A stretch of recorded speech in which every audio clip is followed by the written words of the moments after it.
उसका बॉस अपने चेम्बर में बैठा किसी से अपने सेल फोन पर बात कर रहा था।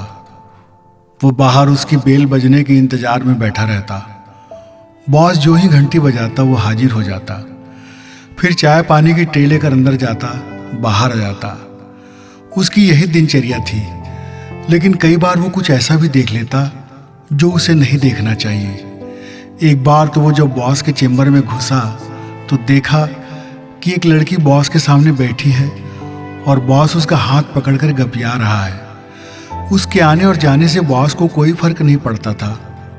वो बॉस का मुंह लगा नौकर था और बॉस तो कई बार उसके सामने भी लड़कियों को गले लगा चुका था, जैसे कि वो हो ही नहीं।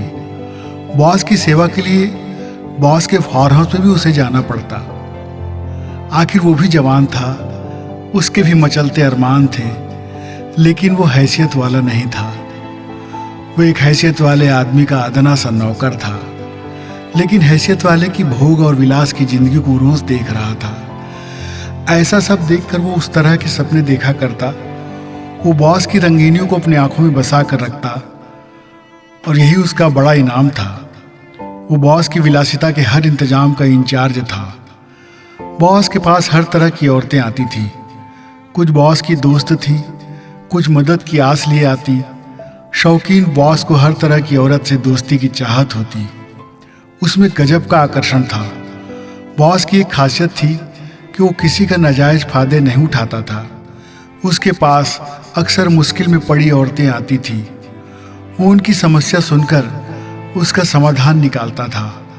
बॉस के पास पैसे की कमी तो थी नहीं और आज हर कोई इसी पैसे के आगे मजबूर था और बॉस की यही ताकत थी और इसी के सहारे बॉस उनकी मुश्किलें दूर कर सकता था।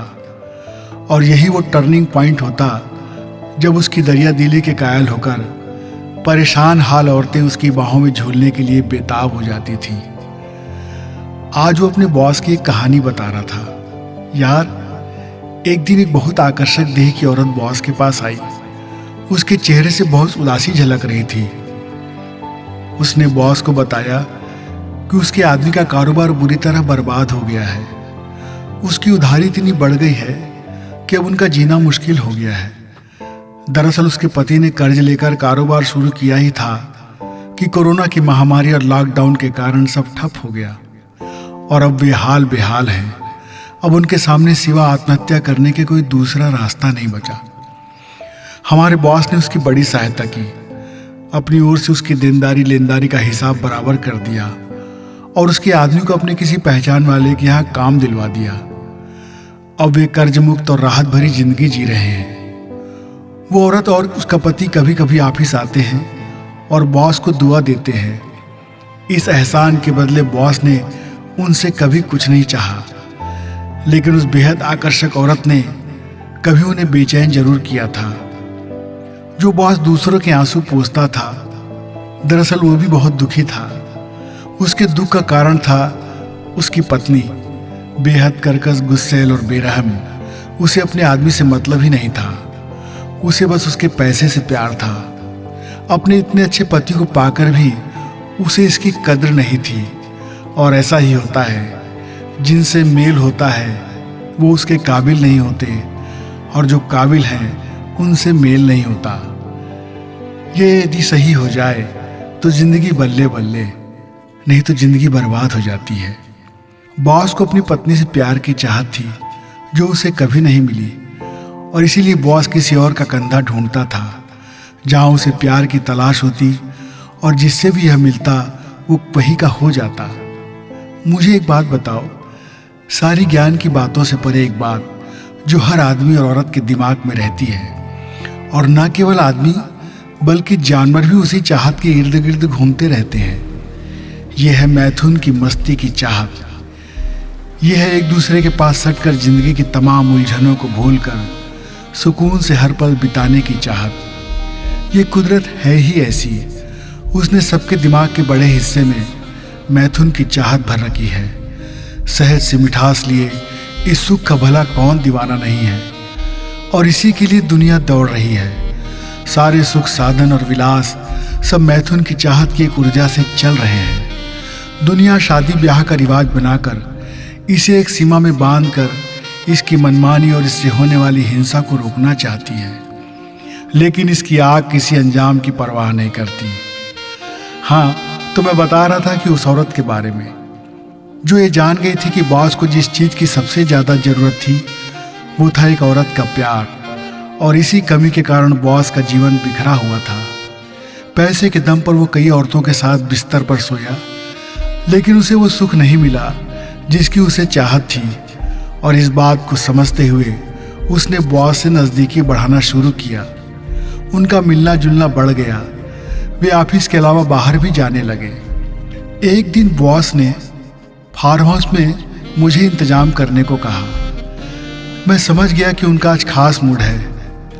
शाम को बॉस उस औरत के साथ फार्म हाउस में आए। बैठक में वे देर तक बातें करते रहे, फिर कमरे में चले गए। आज मैंने उन्हें देखने का पूरा प्लान किया था और मैं इसमें कामयाब भी हुआ। उनकी मस्ती भरी जो रातें मैंने देखी वो मुझसे भुलाई नहीं भूलती। क्या इस तरह का प्यार होता है? मैंने पहली बार जाना।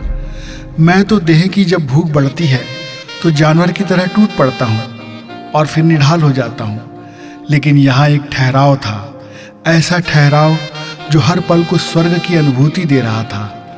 इस एहसास का आनंद उनके चेहरे से झलक रहा था। संभोग की अंतिम स्थिति के पहले की वो गजब की मस्ती ही उसका मुख्य सार थी।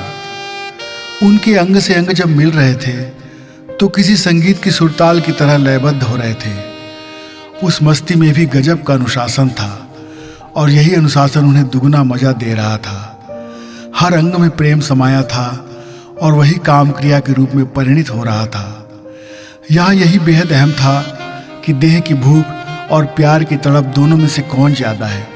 हालांकि इसका अंतर कर पाना ज़रा कठिन है, लेकिन इतना तो अंदाज़ा लगा ही सकता है कि प्यार वासना पर सवार है या प्यार का बहाना लेकर शरीर अपनी वासना को पूरी कर रहा है। उन्हें देखकर ऐसा लग रहा था कि काश वक्त थम जाए। इस अंदाज पर मेरी समझ का ताला झटके से खुल गया। इस मामले में मैं कहाँ था, आज आंखें खुल गई। उनका ये प्यार मजबूरी नहीं था, एक तरफा नहीं था।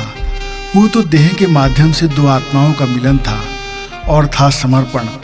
वहाँ कोई लेना नहीं चाहता था, बस देना चाहता था। मैं तो अब तक मर्द का गुरूर लेकर औरत पर टूट पड़ता था, और इस दृश्य को अगर मैं नहीं देखता तो ताज जिंदगी मेरे लिए सेक्स एक काम की तरह और औरत एक मशीन की तरह ही होती। लेकिन आज मैं जान गया कि कुदरत की अनमोल भेंट प्यार की ऊर्जा को महसूस करने की है। ये तो ऐसा संगीत है जिसे कोई यदि सीख गया तो वो संभोग से समाधि तक जा सकता है।